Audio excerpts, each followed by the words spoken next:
गरम गरम सालन से भरे प्लेट मेरे मुंह पर मारते हुए अरहम ने मुझे जोरदार धक्का दिया था। गरम गरम सालन मेरे हाथ और पांव को जलाने लगा था।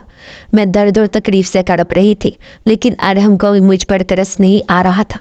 तभी मैंने रोते हुए अपने मंगेतर से कहा, मैं तुम्हारे जुल्म से थक गई हूँ, तुम मेरे साथ ऐसा नहीं कर सकते। मैंने रोते हुए अरहम से कहा था, तुम्हारा मंगेतर होने के नाते मैं ये हक रखता हूँ कि मैं तुम्हारी इस्लाह करूँ। अरहम की गुस्से से भरी आवाज़ सुनते ही मेरे औसान कता हो गए थे। मैं ज़ाहों की तार रो रही थी और इस वक्त को याद कर रही थी जब अब्बा ने मेरी मंगनी अरहम से की थी। मैं अपने जिस्म पर पड़े नीर के निशान देखकर रोने लगी थी और अरहम की रोज़ रोज़ की मार खा खा कर मैं तंग आ चुकी थी। मैं सोच कर रो पड़ती थी कि शादी से पहले अरहम का ये हाल है, शादी के बाद ये मेरा क्या हाल करेगा। मैं अब्बा से कहती कि मुझे अरहम से शादी नहीं करनी, वो भी मुझे मारता पीटता है, तो बाद में मेरा क्या हश्र करेगा। अब्बा जेल की सलाखों के पीछे बैठे ही सिर्फ मेरा दर्द सुन सकते थे। इसका कोई हल निकालना अब्बा के बस में भी नहीं था। जब से मेरी मंगनी अरहम से हुई थी, मुझे एक दिन भी खुशी का देखना नसीब नहीं हुआ था। मेरी उम्र की मेरी सहेलियां सब शादी करके अपने अपने घरों में खुशियों बड़ी ज़िंदगी गुजार रही थी, लेकिन मेरे नसीबों में सिवाय ठोकरों और धक्कों के और कुछ भी नहीं लिखा था। मैं अपनी किस्मत पर आंसू बहा रही थी कि तभी दरवाजे पर दस्तक हुई। मुझ में खड़े होने की भी ताकत नहीं थी। मैं चीज़ों का सहारा लेते हुए ज़मीन से उठी थी। मुझ में एक कदम भी चलने की हिम्मत ना थी, क्योंकि अरहम ने मुझे बहुत बुरी तरह से पीटा था। मेरी टांगों में बिल्कुल भी जान नहीं थी कि मैं एक कदम भी चलकर दरवाज़ा खोल सकूं। दरवाजे पर मुसलसल दस्तक हो रही थी और मैं सहारा लेते हुए आहिस्ता आहिस्ता सेन की तरफ जाने लगी। सेन में पहुंचते ही मैंने दर्द भरी आवाज़ में पूछा, दरवाजे पर कौन है? मेरे कानों में मेरी खाला अम्मा की आवाज़ आई, जो मुझसे कह रही थी, चांदनी दरवाज़ा खोलो, मैं आई हूँ। अपनी खाला अम्मा की आवाज़ सुनते ही मेरी आंखों से बेसाख्ता आंसू बहने लगे। खाला अम्मा की आवाज़ सुनते ही मेरे दिल को सुकून और तसल्ली होने लगी थी। तब भी मुझे इस बात का एहसास हुआ कि मेरी खाला अम्मा तो दिल की मरीज़ा है, वो मेरी ऐसी हालत देखेगी तो बर्दाश्त नहीं कर पाएगी। मैंने फ़ौरन से अपने ज़ख्मों को छिपाते हुए दरवाज़ा खोलने की हिम्मत की। जैसे ही मैंने दरवाज़ा खोला, खाला अम्मा मुझे देखते ही समझ गई थी कि आज भी मैं अरहम के जुल्मों का निशाना बनी हूँ। खाला अम्मा दरवाज़ा बंद करते हुए घर के अंदर आने लगी। मैंने बहुत मुश्किल से सेन में चारपाई बिछाते हुए खाला अम्मा से कहा कि आप यहाँ बैठ जाएं, मैं आपके लिए पानी का इंतज़ाम करती हूँ। खाला अम्मा ने मेरी आवाज़ और मेरे चलने से इस बात का अंदाज़ा लगा लिया था कि मेरी तबीयत कुछ ठीक नहीं है और मुझे बुरी तरह से पीटा गया है। खाला अम्मा ने मेरा हाथ पकड़ते हुए मुझे अपनी चारपाई पर बिठाया और मुझसे कहने लगी कि सच बताना, अरहम ने आज फिर तुम्हें मारा है ना? मेरी खाला बीमार रहती थी। मैं नहीं चाहती थी कि मैं अपने दिल की कोई भी बात अपनी खाला अम्मा पर जाहिर करूं। मैंने खाला अम्मा से कहा कि नहीं, वो मुझे क्यों मारेंगे? आप तो अच्छी तरह से जानती हैं कि वो मुझसे कितनी मोहब्बत करते हैं। मैं काम करते हुए गिर गई थी। पाँव फिसलने की वजह से मेरी टांग पर गहरी चोट आई है। यही वजह है कि वो मुझसे ठीक से चला भी नहीं जा रहा। मेरा झूठ खाला अम्मा को दिल बहलाने के लिए काफ़ी ना था। खाला अम्मा ने मेरी आंखों में छुपे आंसू को बड़ी गहराई से पहचान लिया था। खाला अम्मा की आंखों में भी आंसू भर आए थे। खाला ने मेरे सर पर प्यार देते हुए कहा, तुम्हारा नाम तो तुम्हारी माँ ने चांदनी इसलिए रखा था कि तुम्हारी सारी ज़िंदगी में अंधेरा कभी ना आए, हमें चांद की तरह रोशन ही रहो। मैं नहीं जानती कि अरहम इस तरह का सख्त दिल इंसान है। अगर मुझे इसके बारे में ज़रा बराबर भी खबर होती तो मैं तुम्हारी मंगनी कभी भी अरहम से ना होने देती। खाला अम्मा रोते हुए मुझसे कहने लगी, अभी भी कुछ नहीं बिगड़ा, तुम अरहम से शादी के लिए इनकार कर दो। मैं रोते हुए खाला अम्मा से कहने लगी, अब्बा लिख कर मुझे अरहम को दे चुके हैं, अब ना चाहते हुए भी मुझे अरहम के साथ ही रहना पड़ेगा। ये फैसला तुम्हारे अब्बा का था। जैसा तुम्हारा अब्बा खुद था वैसा ही इसने चुनकर दामाद भी ढूंढा है। खाला अम्मा अफसोस का इजहार कर रही थी। तभी मैंने खाला अम्मा से कहा कि जो किस्मत में होता है वो तो मिल कर ही रहता है। मेरी किस्मत में भी अरहम की दुदकार मार लिखी है, सो मुझे मिल रही है। आपको परेशान होने की ज़रूरत नहीं, कभी ना कभी तो खुदा को भी मुझ पर तरस आएगा और मेरी भी ज़िंदगी बदलेगी। खाला माँ बिना कुछ खाए पिए मेरी हालत देखकर रोते हुए घर से चली गई थी। मैं कई घंटे अपनी अम्मा को याद करके रोती रही। मैं सोच रही थी कि बेटियां भी क्या किस्मत लेकर दुनिया में आती हैं। शादी के बाद औलाद ना हो तो मसला, औलाद हो जाए और भी फिर भी मसला, बेटी हो तो इसके नसीबों से डर लगता है। माँ बाप की तो सारी जिंदगी डर और खौफ में ही गुजर जाती है। मुझे तो अब बेटी होना एक जुर्म लगता था, पर हम हमेशा से सख्त दिल ना थे। अरहम का हमारे घर आना जाना था। कोई इस बात को मान ही नहीं सकता था कि अरहम का रवैया इस कदर सख्त भी हो सकता है।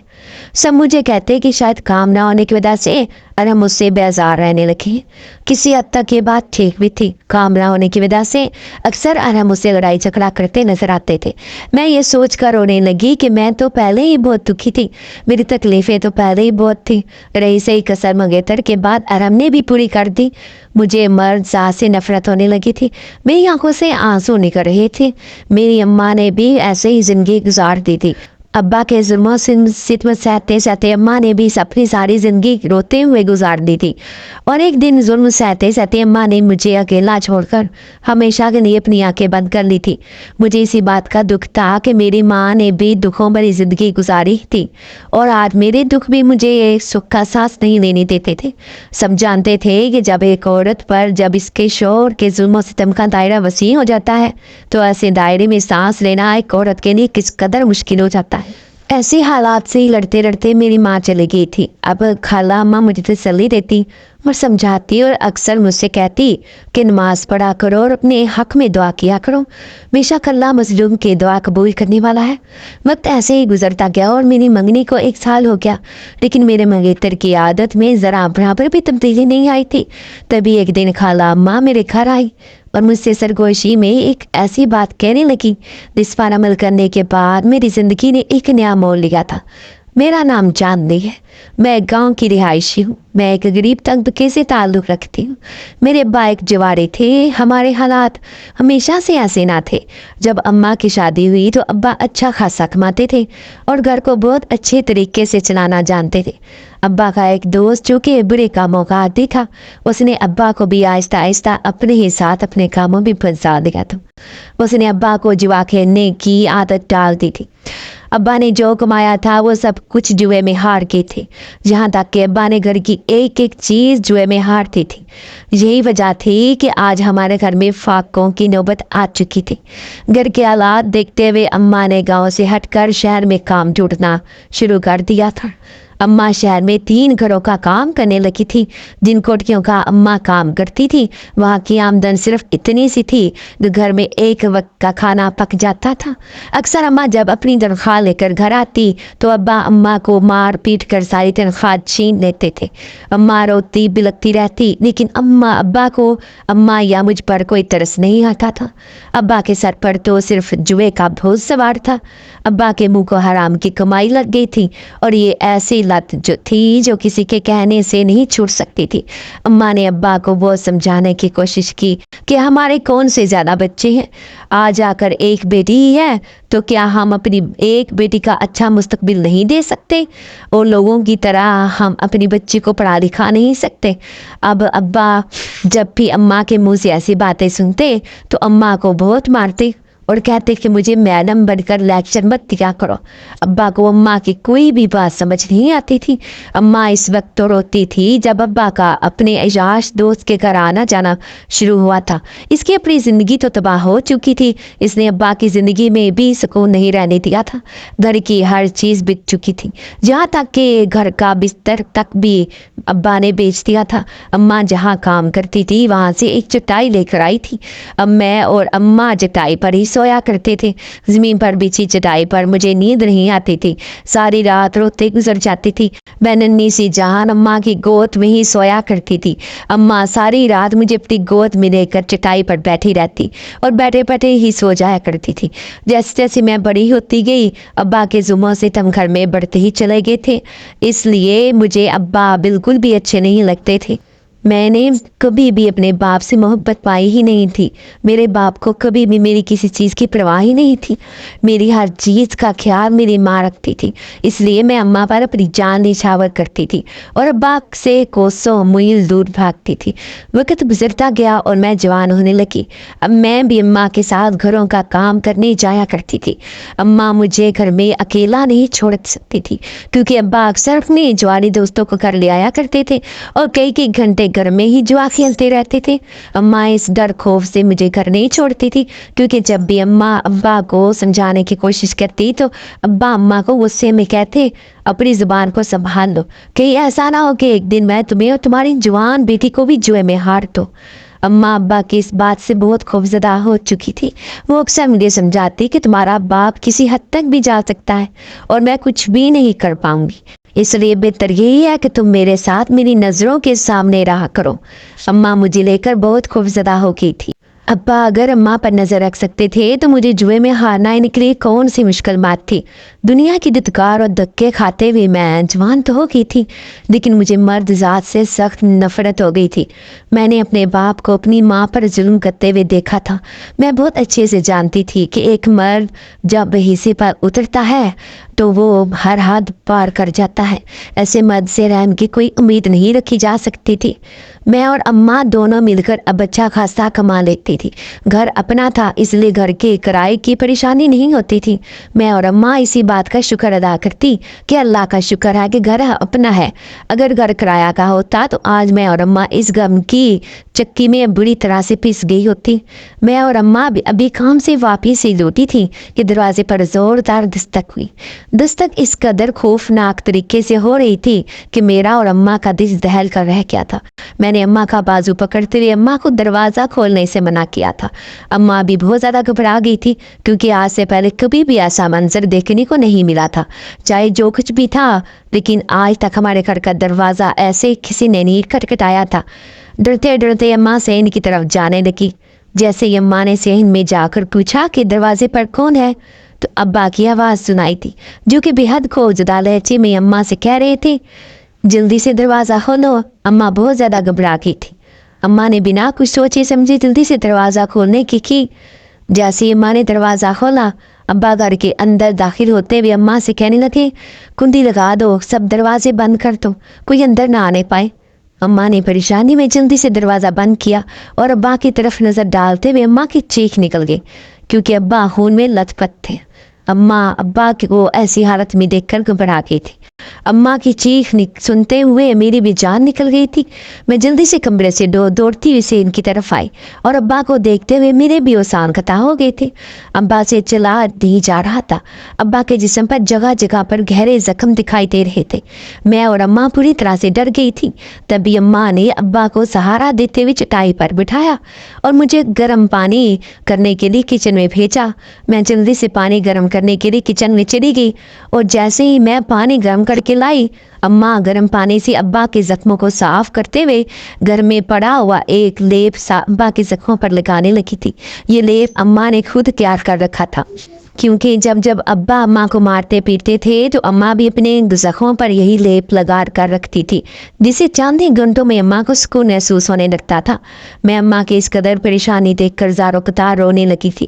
تبھی میں ابا کے سامنے جا کر بیٹھ گئی اور ابا سے کہنے لگی کہ آپ کے لاکھ ظلم کرنے کے باوجود بھی اماں آج آپ کو اس حالت میں دیکھ کر پریشان ہو گئی ہیں.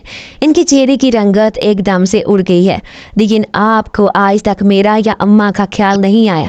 آپ کیسے شوہر ہیں، آپ کیسے باپ ہیں جس نے ساری زندگی ہم لوگوں پر ظلم کرتے ہی گزار دی. آج خود آن پر آن پڑی تو کیسے اپنا منہ چھپاتے پھر رہے ہیں. میری باتیں تو بہت کڑوی تھی لیکن ابا کو مجبوراً میری باتیں سننی پڑ رہی تھی کیونکہ ابا کی حالت ایسی نہ تھی کہ وہ مجھے پلٹ کر کسی بات کا جواب دیتے یا پھر ایسا کہا جا سکتا ہے کہ ابا آج اپنے کیے پر شرمندگی محسوس کر رہے تھے. اماں نے مجھے چپ کرواتے ہوئے کہا کہ یہ وقت ان باتوں کا نہیں ہے. تمہارے باپ کی حالت ٹھیک نہیں ہے اس لیے ابھی تم ایسی باتیں مت کرو.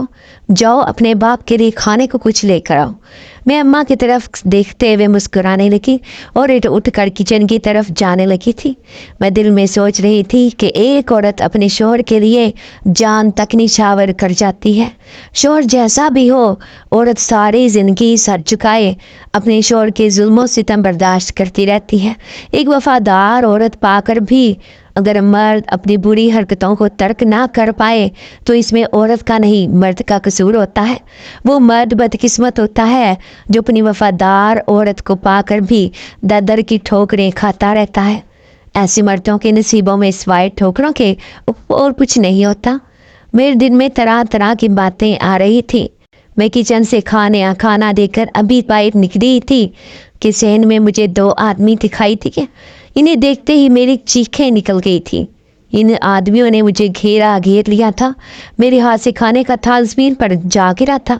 मेरी चीख सुनने अम्मा ने सहन में कदम रखाई था कि दूसरे आदमी ने अम्मा को अपने घेरे में लेते हुए कहा कि कहाँ है तुम्हारा जवारे शौहर। अम्मा के हलक से खौफ की वजह से आवाज़ तक नहीं निकल रही थी।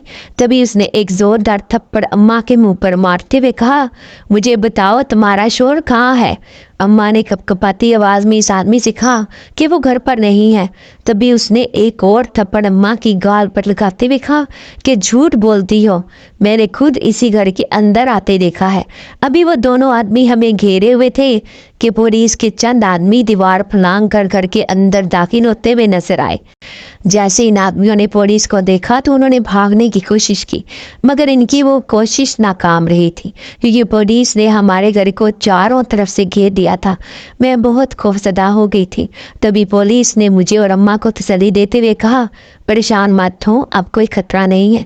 आप अपने शौहर के बारे में बताएं कि वो कहाँ है, वरना हमें मजबूरन आपके घर की तलाश ही कहीं नहीं होगी।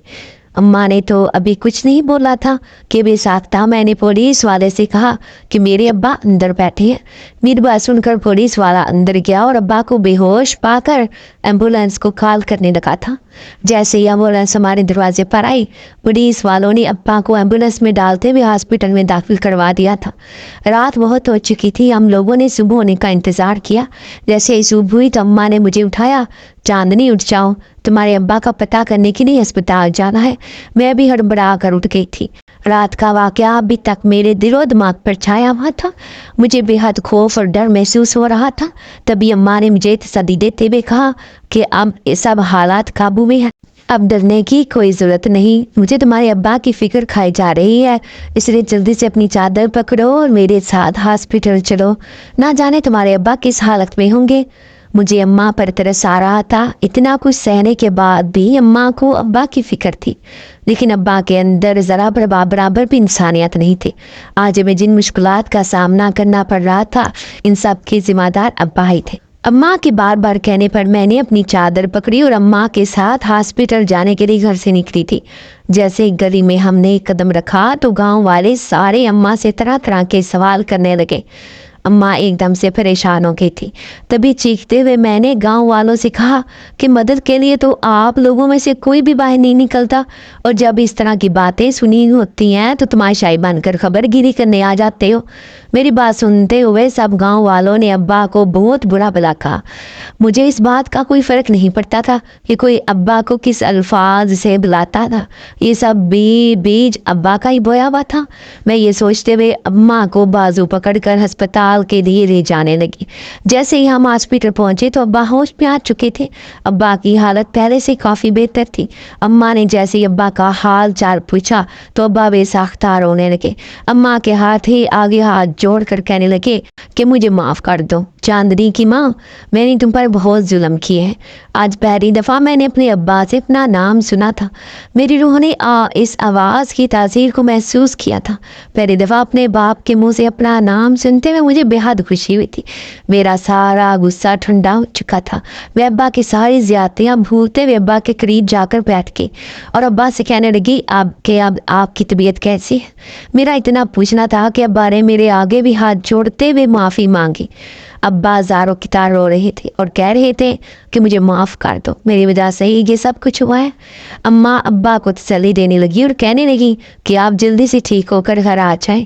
تبھی ابا نے اماں کو بتایا کہ میرا گھر آنا اب ممکن نہیں، مجھے عمر قید کی سزا سنائی گئی ہے کیونکہ میں جوئے میں چاندنی کو ہار بیٹھا تھا، اور جب میں نے چاندنی کو اس جواری کے ہاتھوں سونپنے سے انکار کیا تو اس نے میرے ساتھ جھگڑا شروع کر دیا۔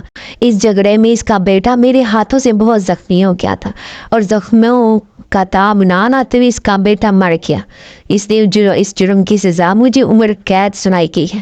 ابا کے منہ سے سنے ہوئے ان الفاظوں نے میرے دل پر ایک ایسی مہر لگا دی تھی جس سے مجھے خود سے ہی نفرت ہونے لگی تھی، مجھے اپنا وجود ایک بوجھ سا لگنے لگا تھا۔ اماں نے جب ابا کی یہ بات سنی تو اماں ابا سے کہنے لگی، آخر کار آپ نے وہی کیا جس بات کا مجھے ڈر تھا، آپ ایک باپ ہو کے ایسا کیسے کر سکتے ہیں؟ ابا نے اماں سے کہا کہ اسی بات کی میں تم دونوں سے معافی مانگ رہا ہوں، مجھے معاف کر دو۔ اماں کو اس بات کا بہت گہرا صدمہ پہنچا تھا۔ اماں نے ابا سے کہا کہ خود تو آپ جیل چلے جائیں گے اور جس کا بچہ مرا ہے کیا وہ مجھے اور میری بچی کو زندہ چھوڑیں گے؟ اماں ابا سے روتے ہوئے یہ سب کہہ رہی تھی، تبھی اماں نے میرا ہاتھ پکڑا اور ہاسپٹل سے باہر آنے لگی۔ اماں روتے ہوئے سڑک پر چلتی جا رہی تھی کہ ایک تیز رفتار گاڑی میری ماں کو کچلتی ہوئی نکل گئی۔ میری آنکھوں کے سامنے میری ماں نے دم توڑ دیا تھا، میں اپنی ماں کے سائے سے محروم ہو چکی تھی، مجھے کوئی ہوش نہ رہا تھا، میں بے ہوش ہو گئی تھی۔ جب میری آنکھ کھلی تو میں نے خود کو اپنے گھر پایا تھا۔ میں کئی دن کی بے ہوشی کے بعد ہوش میں آئی تھی۔ اماں کی تدفین ہو چکی تھی اور میرے پاس میری خالہ اماں بیٹھی آنسو بہا رہی تھی۔ جیسے ہی انہوں نے مجھے ہوش میں آتے دیکھا تو وہ میرے ساتھ لگ کر رونے لگی۔ میں نے ہوش میں آتے ہی اپنی ماں کے بارے میں پوچھا تھا۔ خالہ اماں نے بتایا کہ تمہاری ماں تمہیں چھوڑ کر جا چکی ہے۔ میرے سر پر غموں کا پہاڑ ٹوٹ گیا تھا۔ خالہ اماں کو میرے پاس آئے 1 ہفتہ گزر گیا تھا۔ اب خالہ مجھے گھر پر اکیلا چھوڑ کر جانا نہیں چاہتی تھی۔ تبھی خالہ نے کہا کہ تمہیں میرے ساتھ شہر جا کر رہنا ہوگا۔ میں اپنے گاؤں نہیں چھوڑنا چاہتی تھی کیونکہ اس گھر میں میری ماں کی یادیں تھیں۔ میں نے خالہ کو ان کے ساتھ جانے سے انکار کر دیا تھا۔ جب میں نے خالہ اماں سے ابا کے بارے میں پوچھا تو مجھے پتا چلا کہ ابا جیل میں ہے۔ میں نے پولیس اسٹیشن جا کر ابا سے ملاقات کرنے کی کوشش کی۔ پولیس والا نیک تھا جس نے میرے باپ سے مجھے میری ملاقات کروا دی۔ ابا سے ملاقات کرنے پر میں نے ابا کو بہت برا بھلا کہا اور بہت سی باتیں سنائی۔ ابا زاروں کی طرح رو رہے تھے، لیکن ایسا رونے کا کیا فائدہ تھا جب میری ماں ہی اس دنیا میں نہیں رہی تھی۔ تبھی ابا نے میرے پاؤں پکڑتے ہوئے مجھ سے معافی مانگی۔ میرا دل پھٹ گیا تھا، میں نہیں چاہتی تھی کہ میرا باپ میرے قدموں میں جھکے۔ میں نے فوراً سے اپنے باپ ابا کو اٹھاتے ہوئے کہا کہ آپ نے میرا سکھ چین سب کچھ چھین لیا، اب میں اکیلی اس دنیا میں کیسے رہوں گی؟ ابا نے مجھے خالہ اماں کے ساتھ جانے کا مشورہ دیا، لیکن میں نے اس بات سے انکار کر دیا کیونکہ میں اپنی ماں کا گھر چھوڑ کر کہیں نہیں جانا چاہتی تھی۔ کچھ دن ہی ایسے ہی گزرے، میں ہر ہفتے ابا کے ساتھ ملاقات کرنے کے لیے جایا کرتی تھی۔ ایک دن ابا نے مجھ سے کہا کہ کیا تمہیں ارم یاد ہے؟ ارم ہمارا ہمسایہ تھا۔ میں نے ابا سے کہا جی یاد ہے، آپ جب نہیں ہوتے تھے تو ارمی اماں کی مدد کیا کرتا تھا۔ ابا نے مجھ سے کہا میں نے تمہاری منگنی ارم سے طے کرتی تھی۔ ارم بہت نیک اور اچھا لڑکا ہے، اس کا ہمارے گھر میں بہت آنا جانا تھا۔ ارم میری ماں کی بہت خدمت کیا کرتا تھا۔ گھر میں کوئی کام بھی کرنے کو ہوتا تو اماں ارم کو آواز دیتی، ارم منٹوں میں وہ کام کر دیا کرتا تھا۔ ابا نے مجھے ارم سے منگنی کرنے کا مشورہ دیا۔ میں نے حیران ہوتے ہوئے ابا سے پوچھا کہ آپ کو ارم کیسے یاد آ گیا؟ تبھی ابا نے مجھے بتایا کہ آج صبح ارم میرے پاس آیا تھا اور وہ مجھ سے تمہارا ہاتھ مانگ رہا تھا۔ پہلے تو میں نے اس رشتے کے لیے انکار کر دیا کیونکہ مجھے ارم میں ہمیشہ سے ایک عجیب و غریب سی بات محسوس ہوتی تھی۔ مجھے ارم عام مردوں کی طرح نہیں لگتا تھا، اس میں ایک عجیب سی خوشی تھی جو ہمیشہ مجھے اس کی طرف کھینچی چلی جاتی تھی۔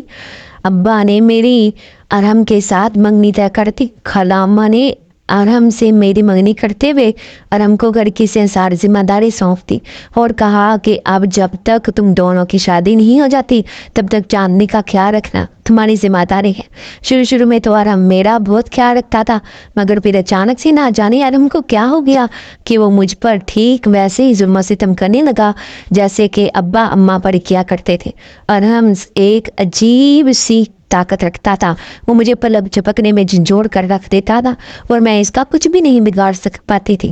मुझे अरहम से दिली मोहब्बत थी और मैं ये चाहती थी कि अरहम मेरे हक में अच्छा हो जाए, लेकिन अरहम का रवैया कभी भी मेरे साथ ठीक नहीं रहता था। ना जाने इसको किस बात की परेशानी थी जो वो गुस्सा मुझ पर निकाला करता था। वक्त ऐसे ही गुजरता गया। अरहम के जुल्मों सितम भी हद से तजावुज़ करते गए। मैंने इसको ही अपना नसीब मानते हुए सब्र कर लिया था। आज अरहम ने मुझे फिर से बहुत पूरी तरह पीटा था। मेरी समझ से बाहर था कि ये शादी से पहले ही मेरे साथ ऐसा रवैया इख्तियार किए हुए है, तो शादी के बाद ये मेरा क्या हाल करेगा। कभी कभी तो मेरा जी चाहता था कि मैं अरहम को धक्के दे कर घर से निकाल दूं, लेकिन जब मैंने ऐसा करने का सोचा तभी मुझ में ऐसा कुछ करने की हिम्मत नहीं होती थी। मुझे ऐसे लगता था कि अरहम की तरफ से मिली हुई कशिश मुझे ये सब करने से रोकती है। ऐसा नहीं था कि अरहम हमेशा ही जुल्म सितम करता दिखाई देता था। जब वो मेरी फिक्र करने पर आता था तो उससे ज़्यादा मेरी फिक्रमंद मैंने कभी किसी को नहीं देखा था। लेकिन जब वो मुझ पर अपना गुस्सा निकालने को आता तो वो बात भी मुझसे बर्दाश्त नहीं हुई थी। मैंने कई दफ़ा अरहम से कहा कि मंगनी हुई या शादी नहीं हुई, तुम चाहो तो अपने रास्ते अलग कर सकते हो, लेकिन अरहम भी मुझे छोड़ना नहीं चाहता था। वो भी मुझसे दिल से मोहब्बत करता था। न जाने ऐसा क्या मसला था जो अरहम मुझे तो ना तो खुद समझ पाता था और ना ही मेरी समझ में कुछ आ रहा था। मेरा हाथ छोड़ो, मुझे बहुत दर्द हो रहा है, मैंने गुस्से से अरहम से कहा। उसने सालन की प्लेट मेरे मुंह पर मारते हुए मेरा हाथ पकड़ा था। मुझे धक्का देते हुए मुझे खूब मारा था। मेरी पिटाई करने के बाद अरहम घर से बाहर चला गया था। एक बात की मुझे समझ नहीं आती थी, अरहम मिनटों में आँख साहों से ओझल हो जाया करता था। कभी कभी तो अरहम की ऐसी हरकतें मुझे डरा दिया करती थी। मैं बहुत खौफजदा हो जाया करती थी, क्योंकि अरहम ने के ना होते भी किसी के होने का एहसास मुझे खौफजदा किए रखता था। मैं अक्सर अरहम से कहती कि जब तुम घर नहीं आते तब भी मुझे ऐसे लगता है कि तुम मेरे साथ साथ मेरे आसपास ही होते हो। अरहम मुस्कुरा कर हमेशा बात को टाल दिया करता था, लेकिन कुछ तो अजीब था जो मेरी आंखों से सच में उज्जल था। अरहम की मार खाए मैं जमीन पर गिरी हुई थी कि तभी दरवाजे पर एक जोरदार दस्तक ने मुझे उठने पर मजबूर कर दिया था। चीज़ों का सहारा लेते हुए मैं सेहन की तरफ जाने लगी थी। जैसे ही मैंने आवाज़ देकर पूछा कि दरवाजे पर कौन है, तो खालाम्मा की आवाज़ मेरे कानों में पड़ी जो मुझसे कह रही थी, चांदनी मैं हूँ, दरवाज़ा खोलो। मैंने अपने जख्मों को छिपाते हुए जल्दी से दरवाज़ा खोला। खालाम्मा ने जैसे ही घर के अंदर कदम रखा तो मेरी हालत देखकर ये समझ गई थी कि अरहम ने आज फिर मेरी पिटाई की है। मैंने सेन में चारपाई बिछाते हुए खालाम्मा को बैठने के लिए कहा। जैसे ही मैं पानी लेने के लिए किचन की तरफ जाने लगी तो खालाम्मा ने मेरा हाथ पकड़ते हुए मुझे अपने पास बिठा लिया था और मुझसे कहने लगी कि सच बताओ, आज भी अरहम ने तुम्हें मारा है ना। मेरी आंखों में आंसू थे और इन आंसुओं को मेरी खाला अम्मा ने बहुत गहराई से महसूस किया था। खाला ज़ारों के तार रोने लगी और मुझसे कहने लगी कि ये सब फैसले तुम्हारे बाप के हैं। जैसे कि वो खुद था वैसे ही तुमने तुम्हारे लिए फैसला किया है। ना इसने कभी मेरी बहन को सुख का सांस लेने दिया था और ना अरहम कभी तुम्हें सुख का सांस लेने देगा। खाला अम्मा मुझसे कहने लगी कि अभी भी कुछ नहीं बिगड़ा, अभी तो सिर्फ मंगनी हुई है, कौन सा शादी हुई है, तुम अभी भी अपना फैसला ले सकती हो। मेरा कहा मानो तो अरहम को छोड़ दो, मैं कोई और अच्छा रिश्ता देखकर तुम्हारी शादी कर दूंगी। अभी खाला अम्मा ने अपने मुंह से ऐसे अल्फाज निकाले ही थे कि घर में अचानक से अजीबो गरीब सी हरकत होने लगी थी। चारों तरफ अंधेरा सा छाने लगा था। सुबह का वक्त था, लेकिन आसमान पर स्याही फैल गई थी। मौसम अचानक से तब्दील होने लगा था। तभी खाला अम्मा आंखों में आंसू लिए हुए अपने घर जाने की इजाज़त लेते हुए दरवाजे की तरफ कदम बढ़ाने लगी थी। मैंने खाला अम्मा को काफ़ी रोकने की कोशिश की, लेकिन वो इस बात पर बज़िद थी कि मौसम अगर ख़राब हो गया तो मैं घर नहीं पहुंच पाऊंगी। खाला अम्मा मेरे सर पर प्यार देते हुए रोने लगी थी और रोते रोते अपने घर चली गई थी। मैं भी कई घंटों बैठी इस बात पर रोती रही कि मेरी खाला अम्मा मेरा वाहिद सहारा है, दिल की मरीज़ा है। रोज़ रोज़ मेरी परेशानी सुनकर अगर इनको कुछ हो गया तो मेरा क्या होगा। मैं अरहम को छोड़ना नहीं चाहती थी, मेरा दिल नहीं मानता था। ابھی میرا اس کے ساتھ رشتہ ہی کیا تھا، لیکن ایسا لگتا جیسے میرا اس کے ساتھ بہت گہرا رشتہ ہو۔ میں ابا کے ظلم سے اماں کو یاد کر کے رو رہی تھی اور یہ بات سوچ رہی تھی کہ میں پہلے ہی بہت سے دکھوں میں گری ہوئی تھی، پھر ارم سے مجھے ایسی کوئی امید نہ تھی۔ ارم تو بہت اچھی فطرت کا مالک تھا، کہتے ہیں انسان کی فطرت نہیں بدلتی، لیکن ارم کی فطرت بدلتے تو زیادہ وقت نہیں لگا تھا۔ اس نے خود کو مکمل طور پر بدل لیا تھا، وہ پہلے والا ارم ہی نہیں تھا۔ اس کے دل میں پہلے کی طرح محبت اور احساس نام کی کوئی چیز دور دور تک نظر نہیں آتی تھی۔ میں اپنے نصیبوں پر آنسو بہا رہی تھی۔ کچھ دن گزرے تو خالہ اماں پھر سے میرے پاس آئیں۔ اس دفعہ خالہ اماں اکیلی نہیں آئی تھی، خالہ اماں اپنے ساتھ کسی عورت کو بھی لے کر آئی تھی۔ میرے پوچھنے پر خالہ اماں نے مجھے بتایا کہ یہ عورت میری بہت اچھی سہیلی ہے۔ خالہ اماں نے اس کا تعارف کرواتے ہوئے بتایا کہ اس کے شوہر کا سونے کے زیورات بنا کر بیچنے کا کام ہے۔ خالہ اماں نے اس عورت کی کہانی سناتے ہوئے مجھے بتایا کہ اس کی بیٹی بہت خوبصورت تھی۔ ایک جگہ اس کا رشتہ طے ہوا۔ شادی کے بعد اس کی بیٹی پر اس کا شوہر اور سسرال والے طرح طرح کے ظلم و ستم کرتے تھے۔ اس کا شوہر اپنی حرکتوں سے کسی صورت بھی باز نہیں آتا تھا۔ لڑائی جھگڑے اس قدر بڑھ چکے تھے کہ طلاق تک نوبت عام پہنچی تھی۔ خالہ اماں نے بتایا کہ میری یہ سہیلی کسی امام صاحب کے پاس گئی تھی اور وہاں سے اپنی بیٹی کے شوہر کو رائے راست پر لانے کے لیے ایک وظیفہ پوچھ کر آئی تھی۔ امام صاحب نے ایک بہت ہی کارآمد وظیفہ اس کی بیٹی کے شوہر کے لیے بتایا تھا، جس کو کرنے کے بعد اس کی بیٹی کا شوہر رائے راست پر آ گیا ہے۔ وہ نہ صرف اپنی بیوی کی ہر بات مانتا ہے بلکہ اس کے خلاف کسی کی بات تک نہیں سنتا۔ میں اسے اپنے ساتھ اسی لیے لے کر آئی ہوں کہ تم اس کی بات غور سے سنو اور وہی وظیفہ کرو تاکہ تمہارا منگیتر تمہارے حق میں بہتر ہو جائے۔ میں اب ارم کے ظلم و ستم سے بہت تنگ آ چکی تھی، اسی لیے میں نے اسے سبق سکھانے کا سوچا۔ میں نے اپنے منگیتر کو سبق سکھانے کا سوچتے ہوئے اس عورت سے ساری تفصیل معلوم کر لی تھی۔ میں نے خالہ اماں سے کہا کہ آپ بے فکر رہیں، میں اس وظیفے کو دل و جان سے کروں گی۔ اس وظیفے کے لیے مجھے سب سے پہلے 5 وقت کی نماز شروع کرنا تھی۔ میں نے اپنی نمازوں کی پابندی کرتے ہوئے 5 وقت کی نمازیں ادا کرنا شروع کر دی۔ نمازوں کے ساتھ ساتھ میں نے تہجد کی بھی روٹین بنانے کا ارادہ کیا تھا۔ میں تہجد بھی پڑھنے لگی تھی۔ جو وظیفہ وہ عورت مجھے بتا کر گئی تھی، میں جب اس وظیفے کو شروع کرنے کا سوچتی تو کوئی نہ کوئی مسئلہ پیش آ جاتا تھا، کوئی نہ کوئی ایسی رکاوٹ میرے آڑے آ جاتی تھی کہ میں وہ وظیفہ شروع کر ہی نہیں پاتی تھی۔ اب میں تہجد تو پڑھتی تھی، باقی کی نمازیں بھی ادا کرتی تھی، لیکن وظیفہ نہیں کر پاتی تھی۔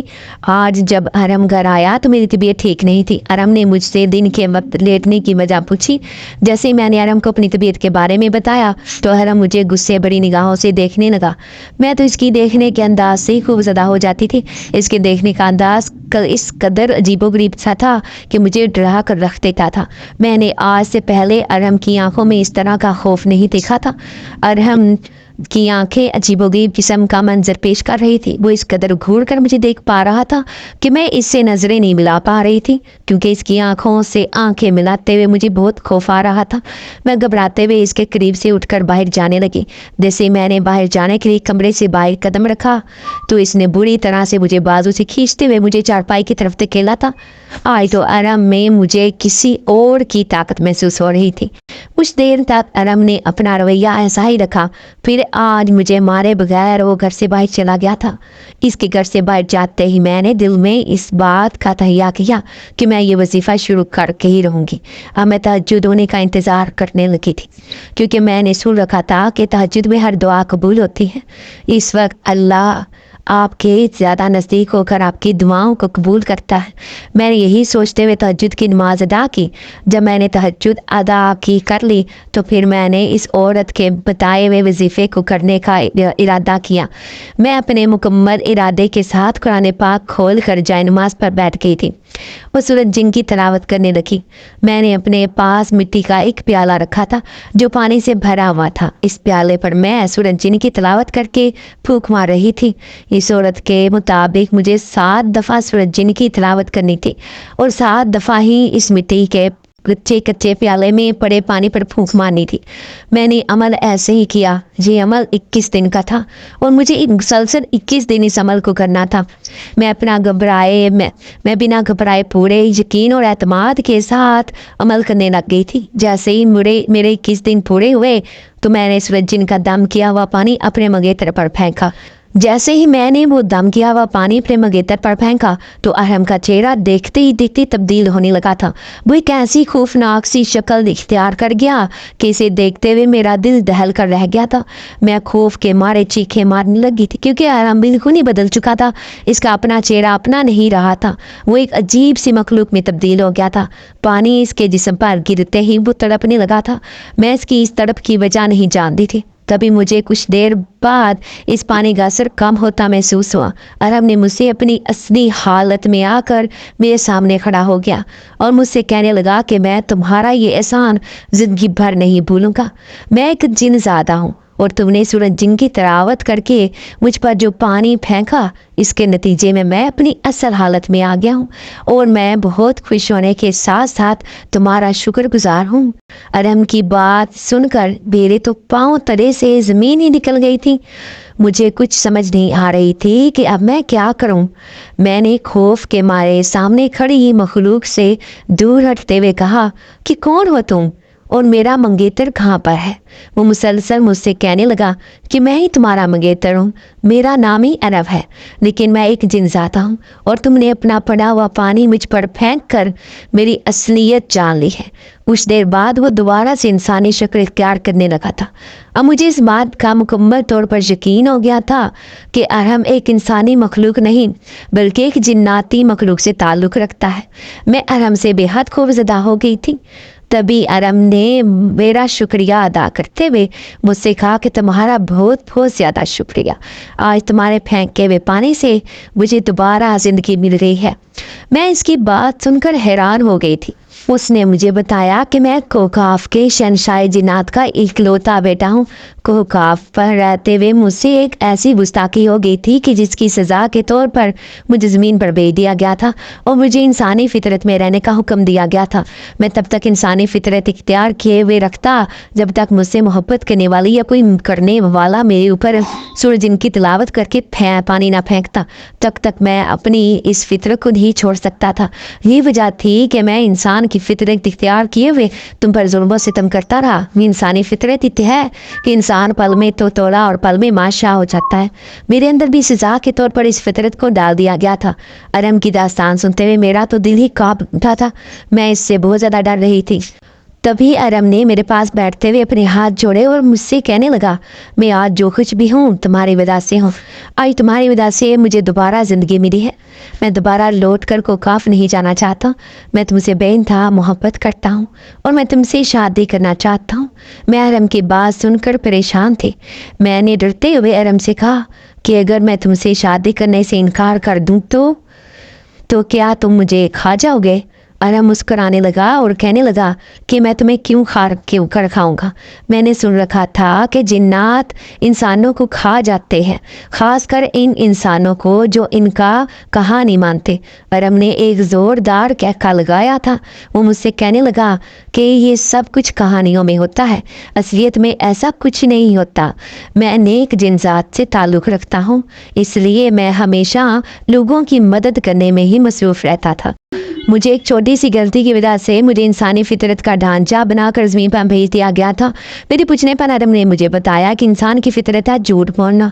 मैंने भी अपनी माँ के साथ झूठ बोला था और इस गुस्ताखी की वजह से मुझे ये सज़ा सुनाई गई। मैं बहुत खौफज़दा थी। अरहम ने मेरे चेहरे पर परेशानी और खौफ के तासुरात देखे तो मुझसे कहने लगा, अगर तुम मुझसे मोहब्बत नहीं करती और मुझसे शादी करने के लिए रजामंद नहीं हो तो कोई ज़ोर ज़बरदस्ती नहीं है। मैं अभी इसी वक्त कोकाफ वापस लौट जाऊँगा और ये मेरा तुमसे वादा रहा कि मैं दोबारा लौटकर तुम्हारे पास कभी नहीं आऊँगा।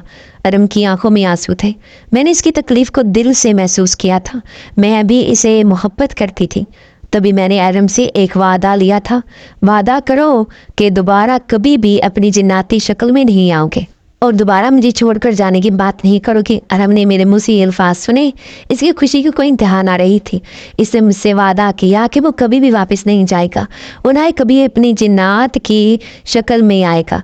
अरम ने मुझसे कभी भी एक वादा लेते हुए कहा कि तुम भी मुझसे वादा करो कि कभी भी मेरी असलियत किसी के सामने ज़ाहिर नहीं करोगी। मैंने अरम से वादा करते हुए इसका हाथ थाम लिया था। अचानक से खबर मिली कि अब्बा को भी इनकी अच्छी कारकर्दगी की वजह से जेल से रहाई मिल गई है। अब्बा भी घर वापस लौट आए थे। जेल की ज़िंदगी ने अब्बा को मुकम्मल तौर पर बदल कर रख दिया था।